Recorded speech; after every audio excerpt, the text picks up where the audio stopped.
एक 7 माह के बच्चे के पेट में एक भ्रूण, एक बच्चा पल रहा था। पेट धीरे धीरे बड़ा हो जा रहा था और बच्चा बड़ा परेशान था। तो परिजन समझ नहीं पाते कि आखिर बच्चा इतना रोता क्यों है। डॉक्टर को दिखाया जाता है। जब डॉक्टर देखते हैं एक्सरे कराते हैं। जब एक्सरे कराते हैं तो एक्सरे में देखते हैं कि बच्चे के पेट में बच्चा पल रहा है। उसके बाद परिजनों को बताते हैं। परिजनों को जब बताते हैं, परिजनों के तो पैरों तले जमीन खिसक जाती है। एक 7 माह के बच्चे के पेट में आखिर बच्चा कैसे पल सकता है। मैं बात कर रहा हूं 20 अगस्त 2024 की। एक शहर लगता है देहरादून में एक बच्चे का जन्म होता है। और जब बच्चे का जन्म होता है तो बच्चे बिल्कुल स्वस्थ पैदा होते हैं, बिल्कुल ठीक ठाक था। जैसे जैसे समय का पहिया बीतता जाता है, उस बच्चे की भी उम्र आगे बढ़ते जाती है। यानी कि 7 माह का वो बच्चा जब हो जाता है तो उसका पेट भी धीरे धीरे बड़ा हो जा रहा था। अब ये परिजन समझ नहीं पा रहे थे कि बच्चा का इतना पेट, जिस हिसाब से बच्चे के पेट बढ़ना चाहिए उससे कहीं ज्यादा बढ़ रहा था।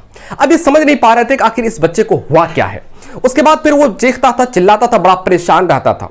तो मम्मी पापा, उनके परिजन जो है ना, चुप कराने की कोशिश करते थे, बहुत वगैरह चीजें से उसको चुप कराने की कोशिश करते थे, लेकिन बच्चा चुप रहने के लिए तैयार नहीं था।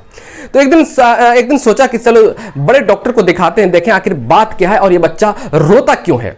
उसके बाद फिर जब बड़े डॉक्टर के पास लेकर के जाते हैं, जब डॉक्टर देखते हैं तो डॉक्टर एक्सरे कराते हैं, उस बच्चे का एक्सरे कराते हैं। और जब पेट का एक्सरे रिपोर्ट जब आता है, उस रिपोर्ट में देखते हैं उसके पेट में भी एक बच्चा पल रहा है। जब पेट में बच्चा पल रहा है, उसके बाद परिजनों को सूचना देते हैं, परिजनों को जानकारी देते हैं कि आपके बच्चे जो है 7 महीने का जो बच्चा है, इसके पेट में भी बच्चा पल रहा है। अब ये तो नामुमकिन सी बात लग रही थी। अब तो ये बात बिल्कुल नामुमकिन सी लग रही थी। आखिर ये सोच रहे थे आखिर इतना बड़ा अजूबा कैसे हो सकता है, आखिर इतना बड़ा काम कैसे हो सकता है, आखिर इतना बड़ा ये हो कैसे सकता है कि 7 माह के पेट में एक बच्चा पल रहा होगा। आखिर ये कैसे संभव है, ये तो नामुमकिन है। तो फिर सीनियर डॉक्टर को बुलाया जाता है। सीनियर डॉक्टर वहां पर पहुंचते हैं, उनसे डिस्कस होती है। तो सीनियर डॉक्टर बताते हैं कि बात दरअसल ये है, ये कोई दूसरा चीज नहीं बल्कि ये एक बीमारी है जो 5 लाख बच्चों में से एक अधिक, यानी कि 5 लाख बच्चों में से एक बच्चे को ये सब बीमारी होती है।